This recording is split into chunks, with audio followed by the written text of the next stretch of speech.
Hi. In this Relate episode, we have Behrad Mirafshar, who is the owner of tech and design studio called Bonanza. Behrad has 10,000 followers on LinkedIn, and that's where we met and started talking. And he told me that he got to 1 million ARR just because of the consistent LinkedIn strategy. And he thinks that there is definitely a good case for founder play on this amazing platform. He's also experimenting with X compared to some pretty significant outbound spam that brought nothing. He's a big believer into content marketing. So we are all ears, super eager to dive into this and to get to know you, your business, and how does one get to 10K followers and to 1 million ARR just with organic content on LinkedIn? Thanks, Katia, for the introduction. I see LinkedIn basically as a free platform and every post that I publish is a lead magnet for me. So when you think about every business needs a lead magnet, you provide value upfront, capture attention, then you nurture, and hopefully some of those leads turn into contracts, right? And that's very important for a lot of businesses to create the audience, create the community if they can. Audience is different from community in my eyes. Community is more engaged. Audience, sometimes they engage or sometimes they don't engage. I started Bonanza in 2020, just right after the first lockdown in Germany in April. And I have this habit of sharing. I like to share. This is something that when I was 18 years old, I had a big blog at that time. That blogs were famous and I had a lot of followers. I really liked that, right? So I'm sort of like grew up with that mindset. So I didn't know that LinkedIn could become a way that I could make a business. But when I look at our data, 60% is referral from clients, word of mouth. The rest is coming from LinkedIn. There's 10% from Google, but a good 30% of our revenue came from LinkedIn. And I don't know how much of that 60% also could be attributed to LinkedIn. But essentially, I look at every post that I publish as a lead magnet. So how can I provide a lot of value?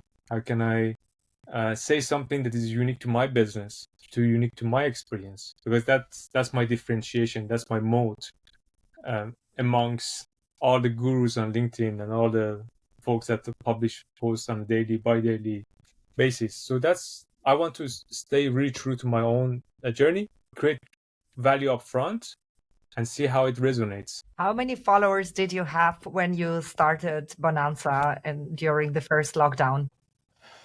I think it was less than 3,000. Yeah. Okay, that's an impressive growth. And how does one come up with the topics?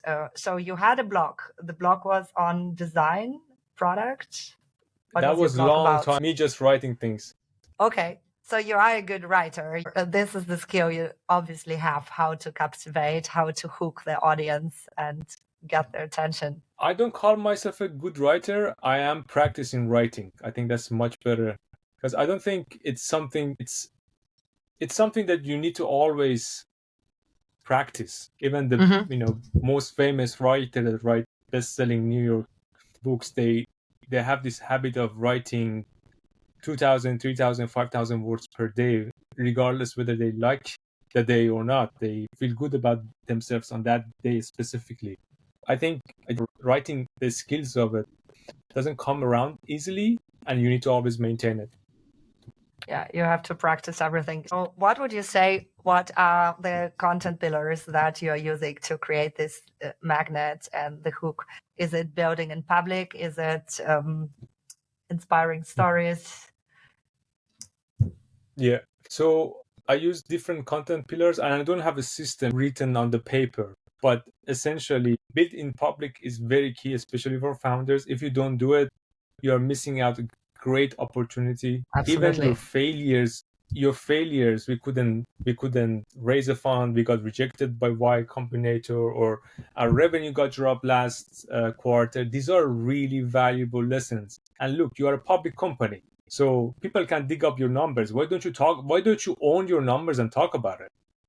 Yeah, not every company is public, but of course, if you do a little research, you could get behind You it. could, and hopefully you want to become a public company at some point in future. So if you treat yourself as a public company from the get-go, people take you seriously.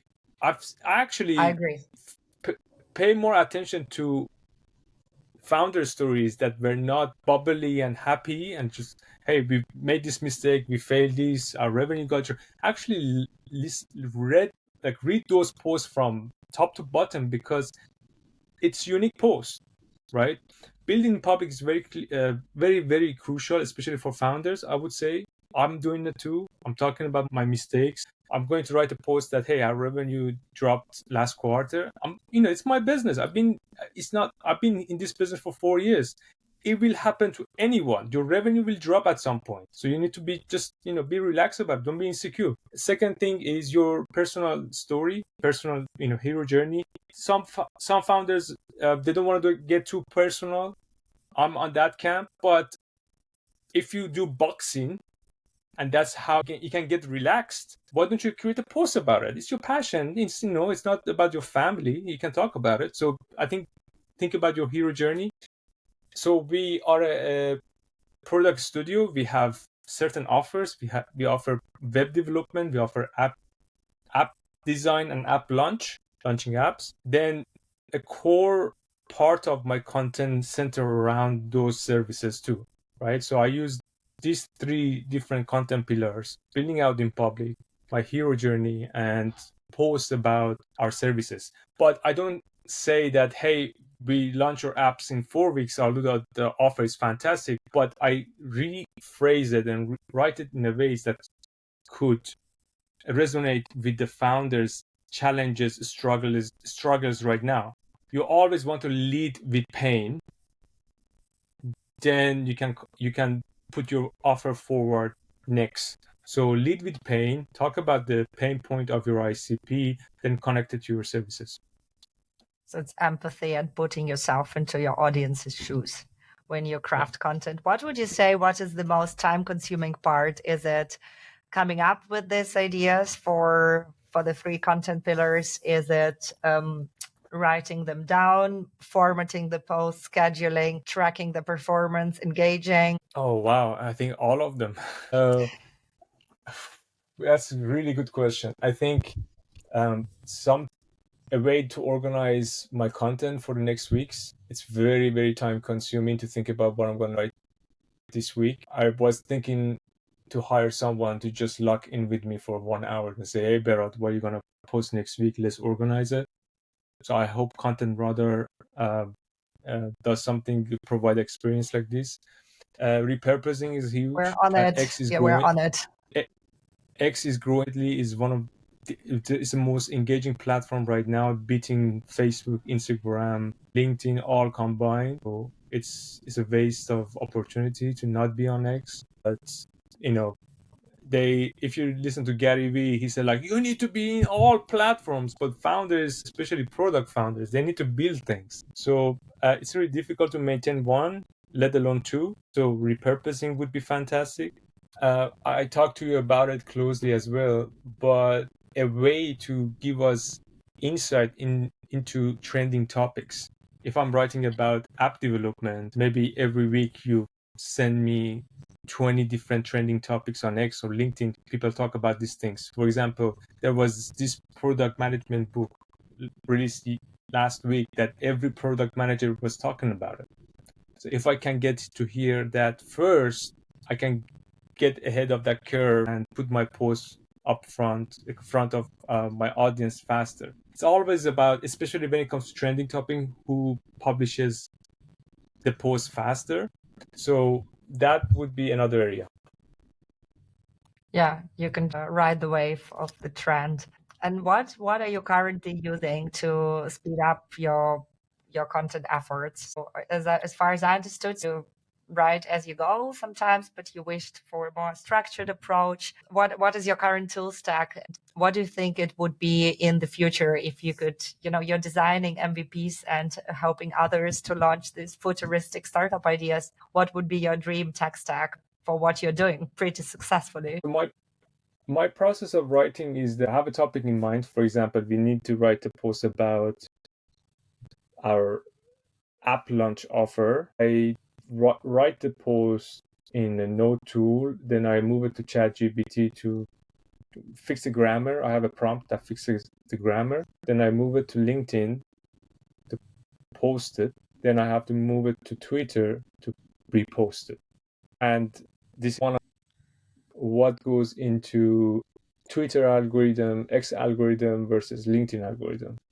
So if I can potentially do all of, like, basically have a platform that allow me to go from writing the post to publishing it and repurposing it that fits the algorithm of X, so that would be fantastic. That's just me going from my Node tool to ChatGPT to LinkedIn to Twitter all in one. I think that's a really good gap that Content Radar could really fill. What is our, it's already live. It's being able to attach an image to your post. So to Fantastic. LinkedIn and Twitter, we're rolling it out to the early users. Question is, how do you trick the X algorithm? What do you have to do? So for LinkedIn, we know that you have to be quick and put the first comment yourself and include a link into that comment. So that is in the making as well. What do you do to trick the X timeline feed? Katia, I think X algorithm is open source, so you could see what are the criteria that they use to value and to score posts for. I think you could look into it, to be honest. It's a good question. But I know that X is making a lot of their codes open source. They just released the code source for their AI Grok 1. They made it public. So maybe, but that would be a really good question. That would be a great thing to solve for us. For example, I create a post for LinkedIn. I want to publish it on Twitter, but Content Radar says I readjusted your post because tweet X value this and this and this and this. This is much better suited to X algorithms. Post. Yeah, we know that hashtags do play a role for virality and help people to find you.